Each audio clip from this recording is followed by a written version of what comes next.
No, I've just got your profile photo. I have no idea why. I have no idea. Uh-oh. Let me introduce this for anybody that's watching.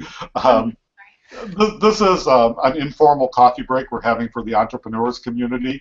We're recording it just for grins, but as usual, I'm kind of copping attitude here. As usual, tons of technical problems. My camera shows itself as on. Apparently, I'm not showing up. I had to reload the plugin 3 times. I've turned the video on. Just anybody that wants to join us is welcome to. We did send out the invites. So it's just going to be me and Stephanie chatting. We're going to forget that it's recording now. But she's got some interesting things going on in the finance world. So we're going to forget for the moment that we're recording it and forget all the typical technical glitches we have. And so just pick that back up, Stephanie, and maybe we'll keep an eye on the board to see if somebody did not get the invite. But you're telling me about your courseware you're developing for finance and the assessment tool. Exactly. So the idea is that what I'm building, you have to excuse me, I'm going to have to let someone in my house here. It's a very informal coffee break. Okay. Another person, Dan. Hi, Dan. How you doing? Dan. Hello. Except for all the ridiculous technical problems, I'm ready to throw Google out the window if that was possible. Fine. But Stephanie's telling us about some finance work she's doing, building an assessment tool and some courseware for small business finance, which is kind of interesting. Yeah, well, and I want to hear what everybody else is doing because mine's not that super interesting. And you and I have already talked about it a little bit, Rob. But basically, what I'd like to do is help entrepreneurs understand where they are and what they have of value to offer to someone, whether it's a bank because they want to get a loan, an investor because they want to get equity into their company, or on the long end of the spectrum because they actually are ready to retire or sell their company and they want to understand how best to express the value that they have and make the most of the business that they built. So my idea is that I'd like to have people understand what I'm calling their finance ability. It's a play on words because in the finance realm, it's something that people talk about as an attribute of a company. That company's financeable or not. But I think that really what business owners need to take away from it is that they have the ability to manage their financing capacity through the way that they manage and build their business. So that's what I'm working on. That's fascinating. Just out of curiosity, the assessment tool part, is that all related to what we were talking about with the virtual accelerator? Because we were doing quite a bit of, we started on the assessment tool for that. Right. I mean, I think that there's definitely some overlap, like we talked about. Obviously, the questions that I'm working on are more geared towards how that value of the company would be expressed to someone else. I'm just wondering if I inspired it at all, or if that's just unrelated. Is it just a coincidence, or? Oh well, the conversations that I've had with you and with plenty of other people have certainly been a big part of me understanding what was missing and maybe what people needed to understand. So definitely, if you want to be part of my inspiration, I am all for that. So how are you doing today, Dan? What's going on? I'm doing fine. I'm doing fine. How's everybody doing today? Doing good. Fair Midland. That's good. Well, I'm very impressed with what Stephanie's just saying. So keep talking. Well, tell us what you do first, because I know you and I have crossed paths before a few times, I think. Sure. Well, most recently I've been teaching finance in the MBA program at the University of Phoenix. But in the everybody thinks of them as an online outfit, but actually they had up to 120 campuses. Unfortunately, in my area, they closed 3 out of 4 of them.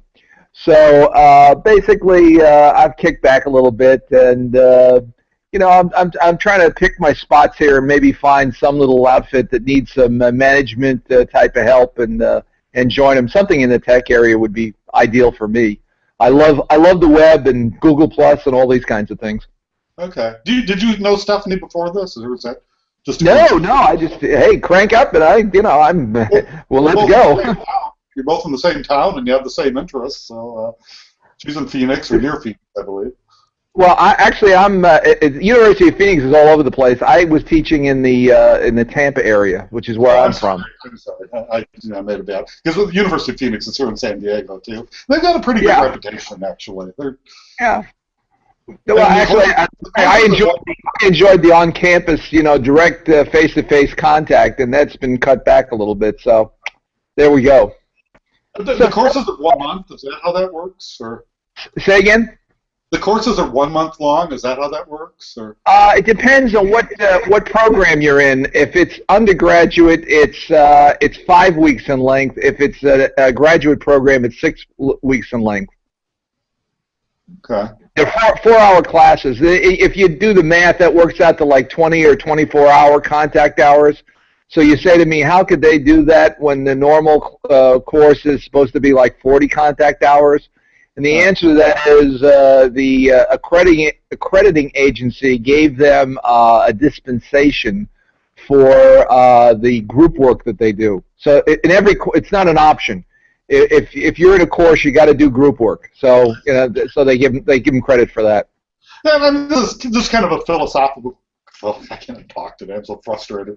Philosophical question, but what do you think's happening to education? Let me tell you where I'm coming with on that question. I'm no longer a spring chicken, and I went to Michigan State, which was this massive Midwestern college where you had to take a bus from one end to the other. Had like 40,000 students. I mean, beautiful but old, expensive buildings. I can't imagine a less efficient way for educating people. I mean, Sure. I mean, a model of inefficiency. I mean, You're right. first of all, we weren't there to be educated. We were there to party. But massive lectures and buildings, and obviously it's outdated, and obviously people can't afford it anymore. So I'm just, for both of you, what's in your crystal ball about education? Let's just kind of. Well, just for what it's worth, the research proves that the combined model is best. In other words, some physical contact has a value.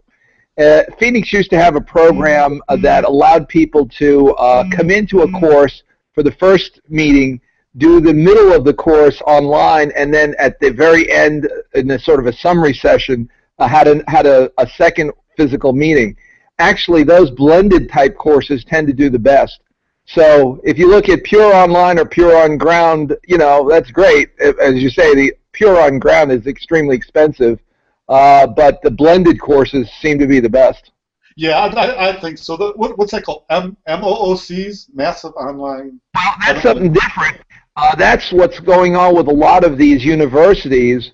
Where I went to as an undergraduate with the University of Pennsylvania, and the MOOC or MOOC is these universities attempt to take their regular courses that they give in a regular classroom and open them up and broadcast them to the world where they may have 10,000 or 20,000 participants. The problem with that is that they're just the regular type courses, and it's like paving the cow path.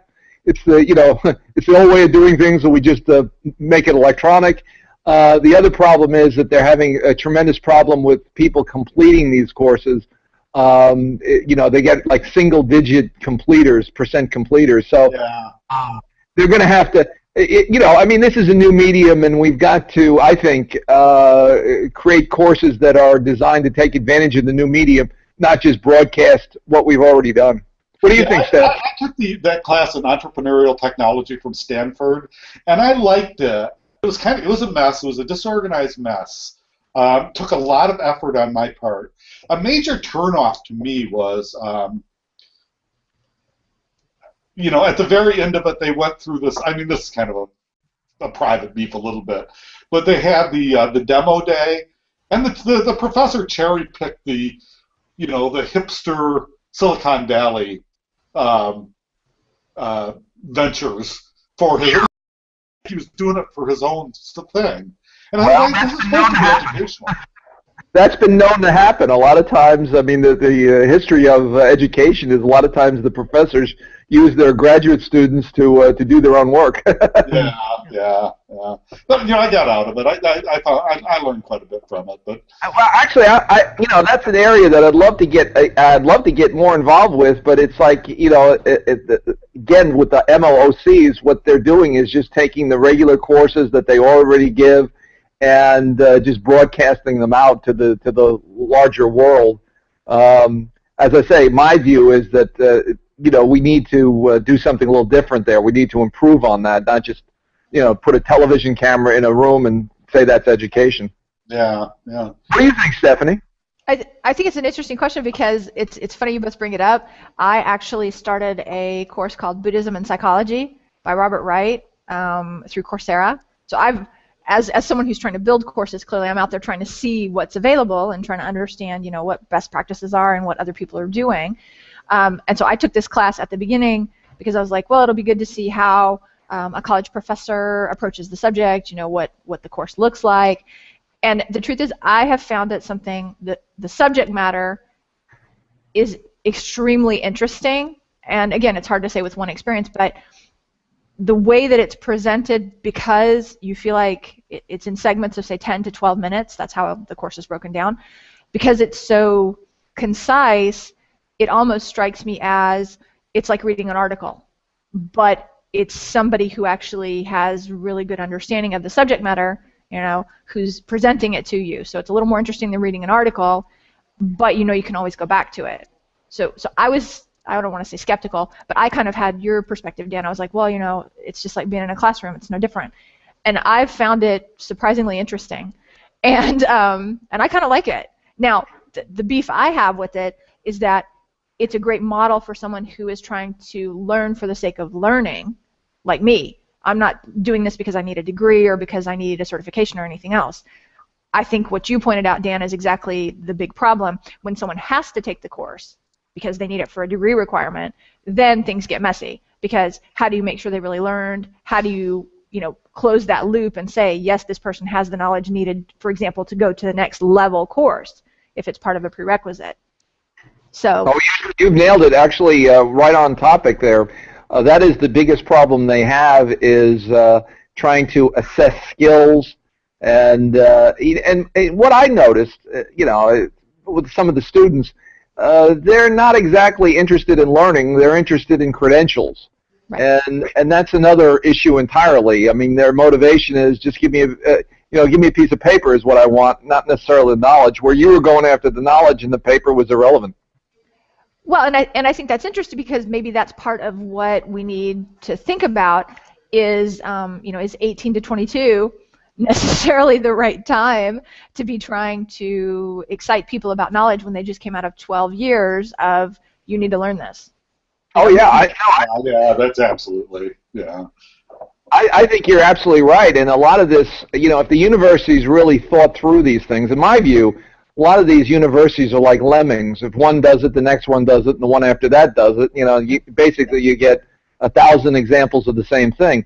If they really thought through what they were doing, they wouldn't be attacking the 18 to 22-year-old group necessarily. You'd be going after alumni or people who are in the field and maybe need an updating. To me, that would, like their alumni department could really benefit from this. But, it's like, the right hand doesn't know what the left hand's doing, nor really does it care. Yeah, education should be lifelong. That's kind of a buzzword, but it absolutely should be. People should be able to go back and get the skills that they need for work or for whatever, or just for, the joy of education whenever you want. I mean, whatever discipline you're talking about, over a period of time, things change or new things come out. I mean, you take a look at the finance area, and my love has always been investments and what you can do with that. When I was in school, things were totally different than they are today.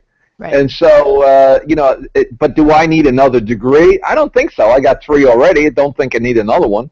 But, updating or, like once a year, sort of like updates in your field, whatever you majored in from your university, I think that has a lot of value, but I haven't seen a university do that. Here's another thing I think just about the entrepreneurial issue, and Stephanie sort of touched on this, is the need, and so did you, Dan, the need for an assessment tool, because I've noticed a lot of these, including with Google for Entrepreneurs and other groups that really should know better, they just like throw out a bunch of books and say, and it's really a pearls before swine type approach, and some of it's even good, but they'll just throw a bunch of videos and say, here's our brilliant stuff. And you can watch those, but unless you have people say, we're going to assess where you are and the level you're at and your specific needs, and say, here's what you should watch, and then there has to be that human connection. There has to be, sure, the groups where you talk about it, where you find out what you know and what you don't know, and so it's amazing with all this great technology, including Hangouts. Nobody's really pulling all that together. I do think the assessment tool that both Stephanie and I are working on different angles of is like really a key piece of it. Oh yeah. Yeah, and my view is that basically you got to realize there's differences between institutions too. What something means in one institution may not exactly be the same thing at another institution.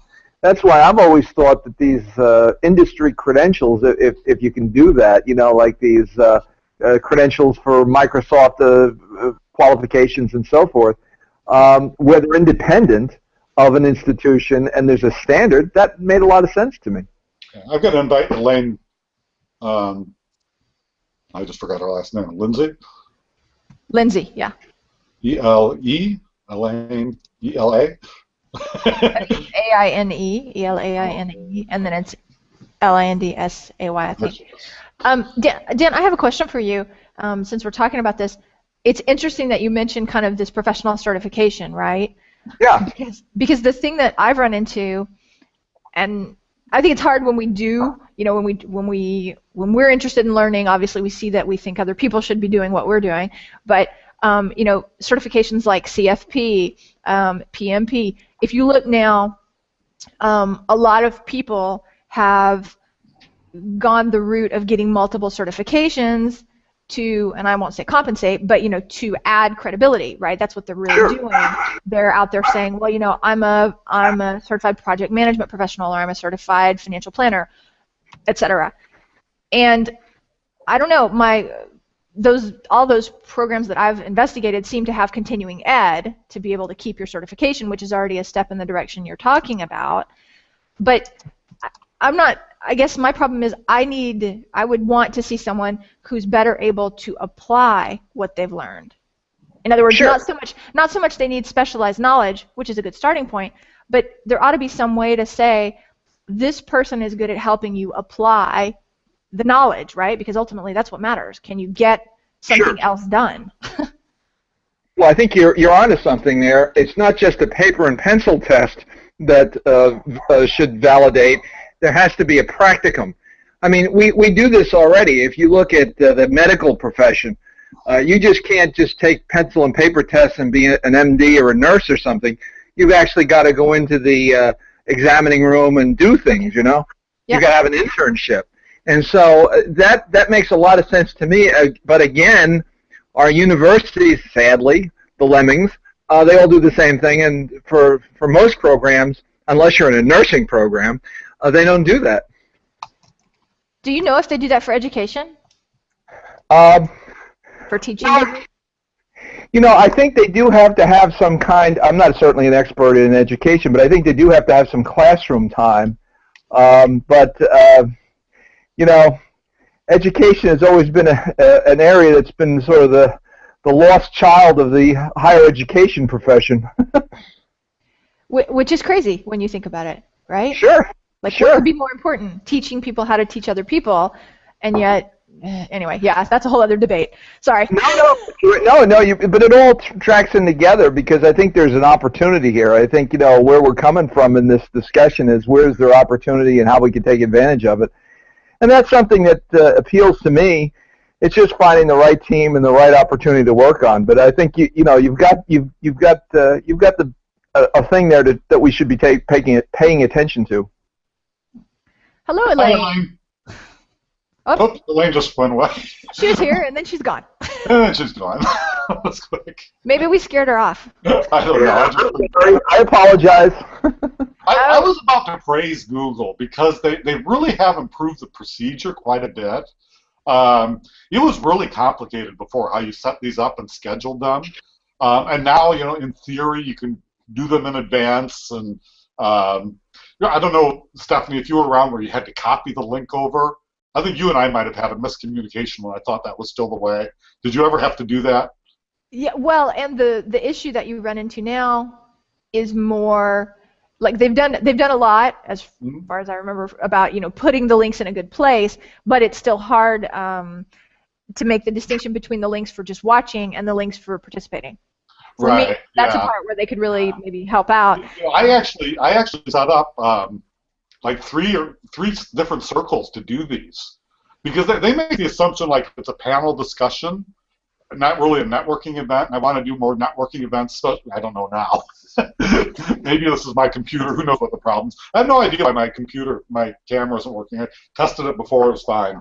But they're making the assumption of panel discussion. So I actually will set up 3 different circles. I'll have like hangout number 1 to 0. The people I would really like to come. 7 or 8 people, since I've only got 10 slots. And then right after that, I have all the people, everyone who said, confirmed, which in this case was like 20 people. So then I send that one out, and then the people that said maybes get last, with those about 5 minutes apart. So I don't know if it's people just that RSVP just kind of a maybe, or maybe they don't. I've gotten those invites as late as like a day later. Oh, really? Okay. It looks like Elaine. Trying again. Hi, Elaine. Are you with us? Oh, good. Google's mad at Elaine instead of at me this time. Yeah. If you can hear us, Elaine, welcome. That's all right. This is kind of a misfire. This is misfired. Oh my gosh. So Elaine and I are chatting in the Hangout, and she says she's on try number 7. Maybe it's her lucky number. Hey, we're hanging in there for you. We believe in you, Elaine. You can do it. Try number 7. Yeah, it's interesting though what you say, Rob, because I think that because of the way that reminders work, and because of the way that events are set up, I think it kind of falses the response, right? Because what happens is if somebody invites you to an event, again, this is just my take, and I'm not an expert on G+ or anything, but this is my experience. Someone invites you to an event, and you think to yourself, well, I can't see it live, but I'm sure that I want to see the replay. Well, the problem is if you say no, it disappears. Like it's not in your list of events. It's just gone. Right. And then you have to go look for it. And so a lot of people will always respond at least maybe, and sometimes they'll respond yes because they want a reminder. Not because they're going to see the show in live, but just because they want to keep track of the show. Yeah, that maybe is a nice option. And, Ronnie Pincer is doing a good job of keeping on top of this and, explain, because they do change it pretty frequently. I had a whole procedure written up on how to do this, and then they just changed everything. But, the difference between what happens if somebody, if you just say no, then it's all over. But exactly, it's gone. Don't get an alert, but you can see, do you know how that works? What does happen if you say maybe? Poor Elaine. If you say maybe, what happens is I think it just treats you as a yes guest, but you show in the maybe portion. Like for me, at least, I still get reminders. If I respond maybe, I still get reminders. So for me, that's my default answer is maybe. Yes, and that's exactly the same in my case. Exactly, I'm with you on Stephanie on that one. Exactly. Can I change the topic since there's just a few of us, and I'd like to salvage what I can from this broadcast. And this is kind of also kind of a little bit of a philosophical question, but almost since I've been on Google and trying to get entrepreneurs to work together to the extent I can, I've noticed that it's just really, really hard. Now other groups seem to be doing it. An awful lot of Google Plus is like the social media people, and they kind of cooperate and help each other. I think the photographers do. They kind of cooperate and help each other. I'm not sure the entrepreneurs and the small business people and the self-employed people really do, at least to the extent we can. I'm wondering if anybody has any thoughts either on why that is or anything we might be able to do about it. Because I think if we ever crack that nut, we've got immense power. But maybe it's just we're all too damn independent-minded or something. But I just don't think we cooperate and work together to the extent we could. Am I wrong about that? Or just your thoughts, and without leading the witness here. Either Stephanie or Dan, either one of you jump in. Go ahead, Dan. I'll let you take that one. I'm trying to find a way to get Elaine in. Yeah, well, I agree with that, and I've noticed the same thing. I have, strange enough, if you look, right, as we speak at this moment, something like 23,000 followers, and yet of that group, which I'd love to interact with, I may have maybe 5 or 10 people that you see periodically from time to time. I mean, the other people may show up or mostly don't in any kind of thing, even a +1 or a comment or anything else.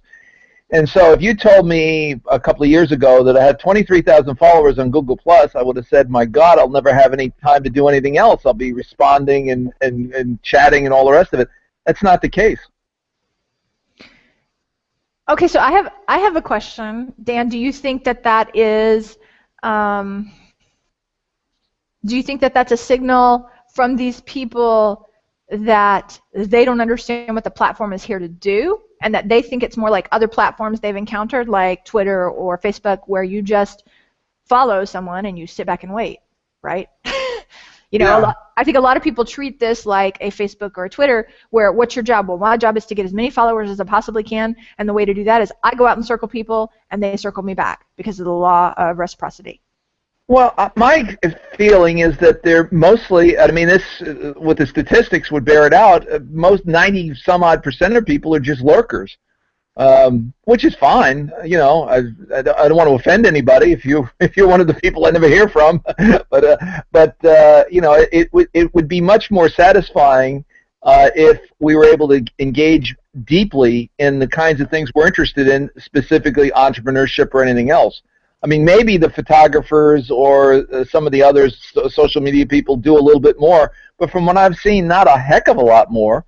So I think that's more of a. I'm sorry if I interrupted, but that's more of a social media issue than what I was trying to address. I think your follower account, the correlation between follower count and interaction on your profile isn't that strong. You can have a huge amount of followers, but not that many people interacting with you. Think of the number of people that you interact with. Like I might look at a few hundred posts a day, tops.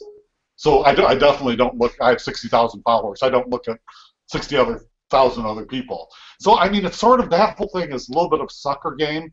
But what I was trying to get to is, why aren't entrepreneurs, there's so many solopreneurs, why aren't they cooperating more? Here's one example that I just think people should be doing: some kind of work exchange agreements, where, for example, I say to Stephanie or to Dan, say, I will work 1 hour a week on your stuff. I will work in your best interest for 1 hour a week, and you work for 1 hour a week on my stuff, working in my. Hey, Elena's here! Yeah! I had to come in on my phone. Ah, okay. Tenacity, boys. It's like, Yeah. well, the floor is yours, Elaine. Talk about whatever you want. We're just yakking about all sorts of stuff. yeah, we were waiting for you, Elaine. I could hear you off and on, and then I thought that I was inside, and Stephanie said, it says you're inside. I thought, yeah, that's what I thought. But I figured, oh, well, I'll try my phone. Just for the benefit of our massive studio audience here, why don't you remind us what you do, Elaine? If we don't, are we going to lose her again?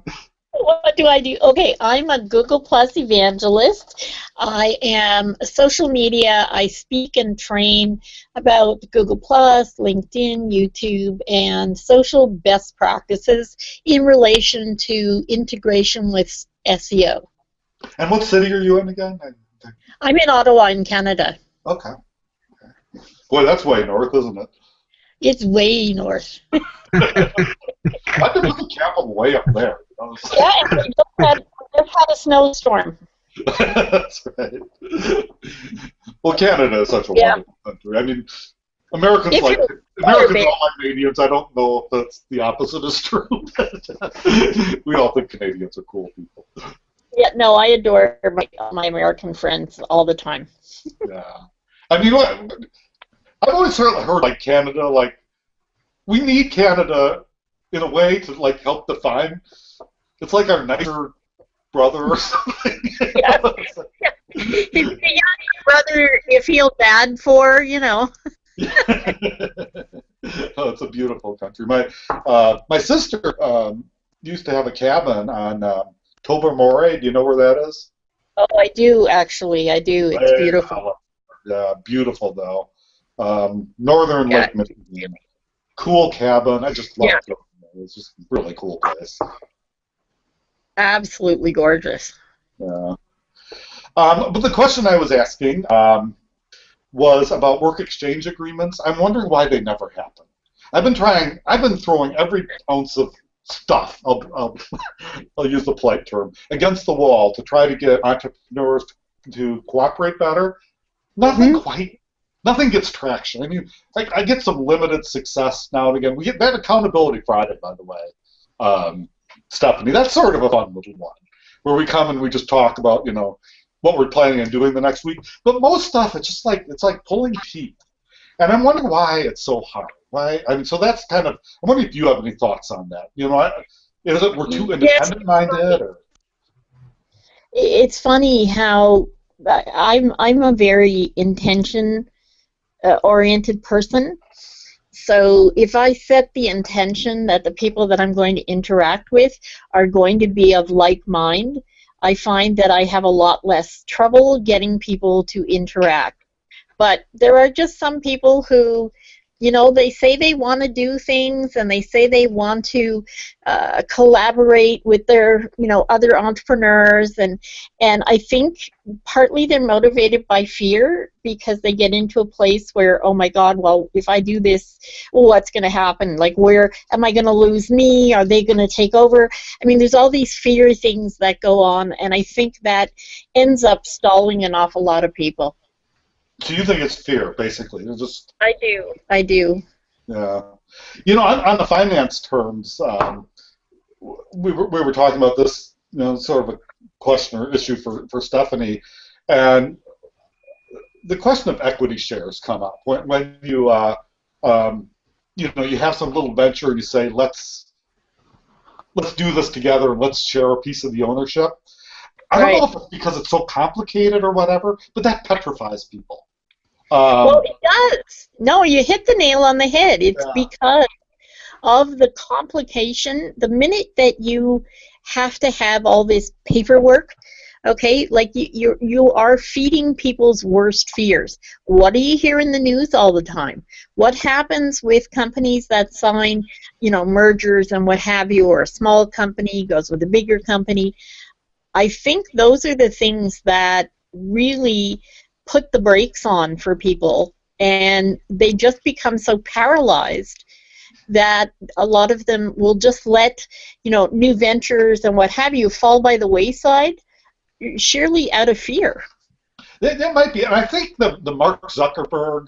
I still have never seen the movie, the Social Network or whatever. Actually, good. Go ahead. Oops. Did we lose you, Elaine? No. Okay. It was a really good movie in that it gave you a sort of a better view of all of the pieces of him that come into play. And the fact is, it was originally basically a rating site. So sort of geeky guys could check out the cute girls. Right. What he put together turned into so much more. So I think the movie's actually really good at laying that out for people. Well, one of the it might have been Chris Brogan or something did the best explanation of why it was successful, and they basically said that the fact that they started at Harvard, that it was exclusive. So they had this Harvard thing. It wasn't that great of a technology. People had already done it, but they had this exclusivity, and then they gradually said, okay, now we'll let on the next highest, and then they had this core of really, people of really exclusive groups of the highest level, and then they let all universities in, but they only let groups in one at a time, and adults were the very last. But what I was going to say is, at least among younger people, I think there's still this kind of fantasy, might not be the right word, but this idea is if you have a venture, then it might end up being this multi-billion-dollar Facebook type thing. And there were stories about how other people might have gotten ripped off or he grabbed things or whatever. I think there's that fear that somebody's going to grab your big dream or something. It just doesn't happen anymore. I mean, it was just like some weird outlying situation. So maybe that's part of the fear. I don't know. I'm just kind of rambling here. But I think that's part of it too. But I think, in all honesty, we do the millennials a real disservice.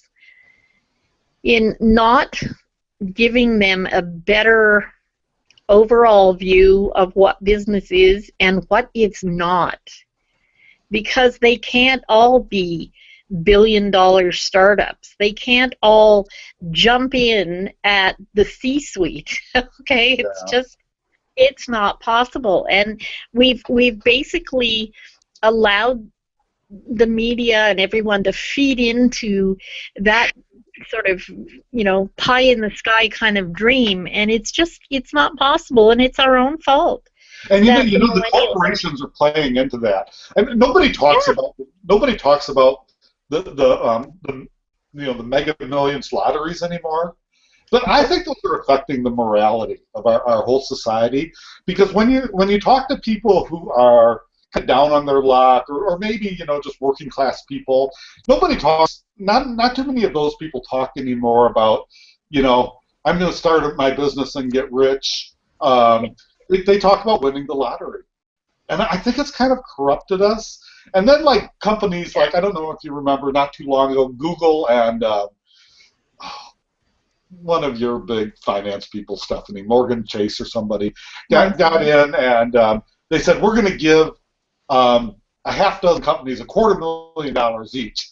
Chicken scratch to them, but they got people all over the place jumping through hoops, you know, of applying for this and going out to social networks. And I'm sorry, you're manipulating people.